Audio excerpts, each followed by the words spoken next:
All right, everybody, I am back with a brand new review. And today I am reviewing none other than Daredevil Born Again, the first 2 episodes. And I am going to keep this mostly spoiler-free. There might be some minor light spoilers in here, but I'm going to keep the main storyline spoiler-free for people who are waiting until all the episodes to drop to watch it. That is the one big difference I don't like versus Netflix. You could watch all the shows. I burned through them. In fact, I got to tell you guys that the Marvel shows on Netflix, I didn't really care for too much. I did watch it, but I didn't care too much for Jessica Jones. But all the other series I loved. The Defenders I thought was okay, but I got to tell you that I watched all of these shows, and whenever they dropped on Netflix, I binged them. I absolutely binged them in my theater room. Loved them. My favorite Marvel projects out of everything that they've released. My favorite movie is, Captain America Winter Soldier, but these Marvel shows come in second. And I absolutely love these. And so when Disney Plus took over and then they canceled all those shows, I was really upset. I wanted to see more, Frank from, I just got done watching these as well, from, Punisher. I wanted to see more of Daredevil. I really want to see more Iron Fist. I hope they bring that back. The shows were phenomenal in tone and everything. So I was very excited to see that they were bringing Daredevil back, and they were bringing back not just Matt Murdock, but you also have Foggy Nelson, you have Karen Page, you have Fisk is back, his wife, the original, they're all coming back. And so I was like, this is going to be fantastic. I can't wait to see it. And then there were some surprises that were thrown in and some rumors that I heard online that I didn't know if were going to happen or not. And so my wife and I actually had my wife and I, we watched all 3 seasons of Daredevil over the last month, and we got done just in time to be able to watch this show. So we watched both episodes last night. My wife is actually enjoying it, and she doesn't really like superhero stuff, and she really enjoyed the original series. And I will tell you, my favorite season of the original series was season 3. And I just love the whole dynamic of the characters and just how it was more psychological than the other 2 seasons. And so this does pick up. Now, there's a little bit of a question on when exactly this picks up after season 3, because in some ways, the way they talk, this is maybe like 5 months later. The beginning is 5 months later. Maybe it's 7 years that have passed, but they make it sound like it was 5 months. But I do believe it was maybe the 7 years that have gone on since season 3 ended and this show started. Now, I want to talk about the differences, the big differences between the Netflix show and also the Disney Plus show. First of all, the 2 biggest differences. Number 1, this show has a very different feel to it, and some people may be disappointed by that. But it's a different feel because it's filmed like a movie. It's not filmed like a TV show. The original show was very visceral and very real, but it had a lot of the shaky camera, more in the moment, and I wish they would have continued with that. There was a style to it that you got familiar with, and this is not like that. This feels like a big budget film. So it has a very different feel to it in that regard. So don't expect the same camera, the camera movements to be there, because they're not. This is more like a feature film. It looks like it has a much higher budget than something like Captain America, the Brave New World or whatever it is that just got released. So this looks like it's super high budget. The other thing that's different is it is definitely more violent. And there's some CGI that's a little shoddy at the beginning, but there's also some sequences that are pretty cool. Now, I want to talk about everybody's biggest complaint that I saw online when I got up this morning. People were saying that it's boring. It's one of the lowest rated shows, and I'll actually show you something here as far as ratings go. So let me pull this up. So Screen Rant had this up, that it has an 84% on Rotten Tomatoes. Now, this is by the critics, and the critics don't matter. It's how it resonates with the audience. And the audience is at actually 95%, okay? But you can see how they've rated some of these other Disney Plus shows. Daredevil Born Again is at 84% by critics. along with Agatha all along. Loki was at 87%. Miss Marvel was at 98%. Moon Knight was 86%. And there's no way that Moon Knight was better than this. Secret Invasion, which was at 53%. WandaVision at 92%. And I don't know what that last one is at 85%.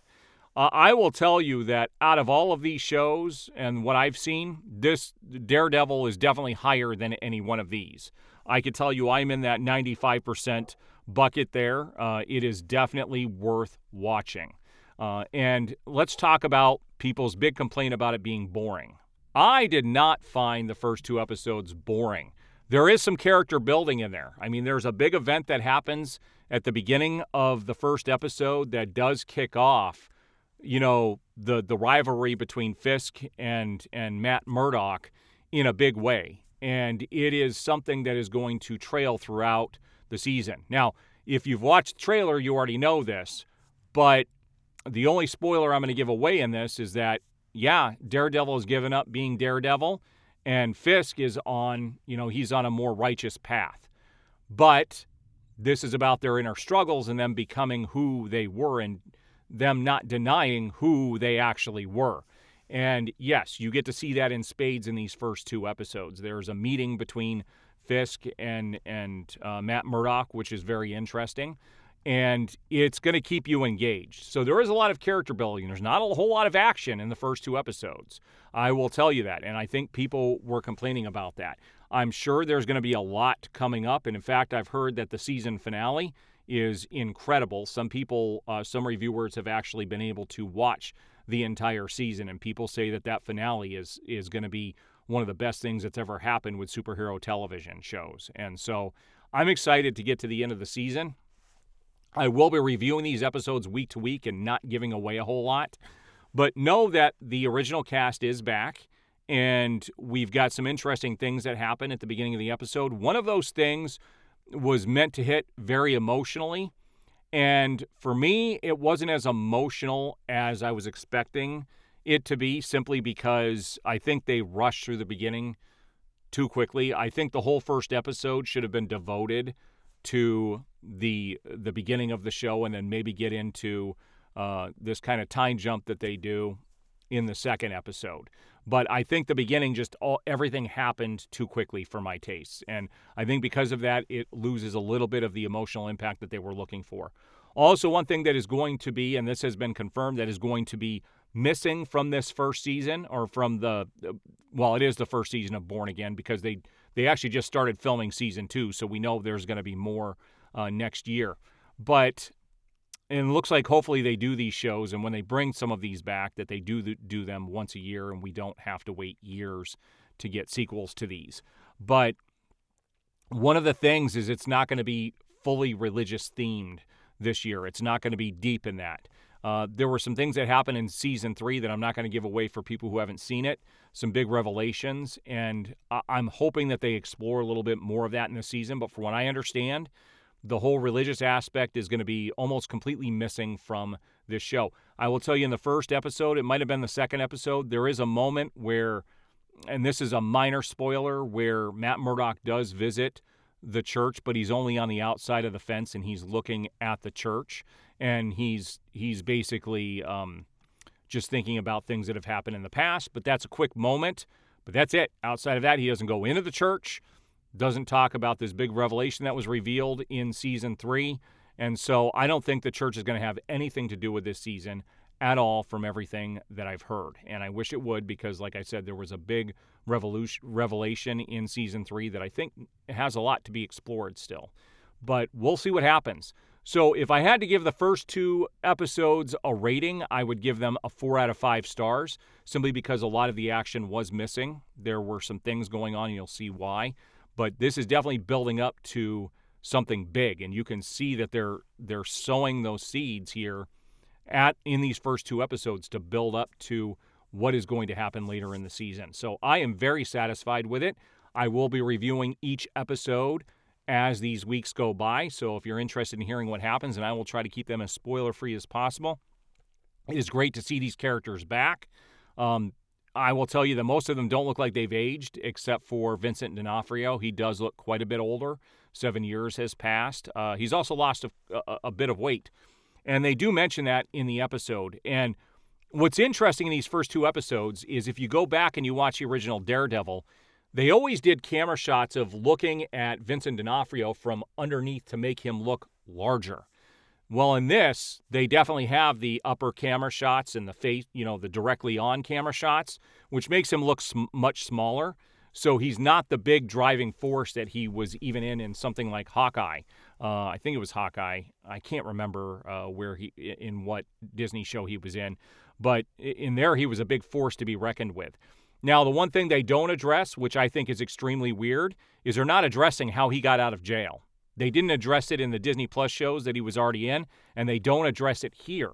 And it doesn't make any sense with what happened at the end of season 3. Maybe we'll find out more about that, but they don't explain how he got out of police custody or how he got out of getting in trouble and going to prison, or if he even had any prison time. There's a lot of unknowns and things that they don't talk about. It's just not discussed, and it wasn't discussed in the Disney Plus shows either. And so I know they're having a continuity here. And for those DC fans who are watching this video, know that there's still hope for the future. This was 7 years after season 3 ended, and here we have more Daredevil coming up. We can always have the Snyderverse restored if the stars align right. So you never give up on what you hope will happen. All right, guys, so there's my review on the first 2 episodes of Daredevil Born Again. If you've seen it, what do you think? And I am very much looking forward to watching the rest of the season. All right, guys, we'll see you on the next review.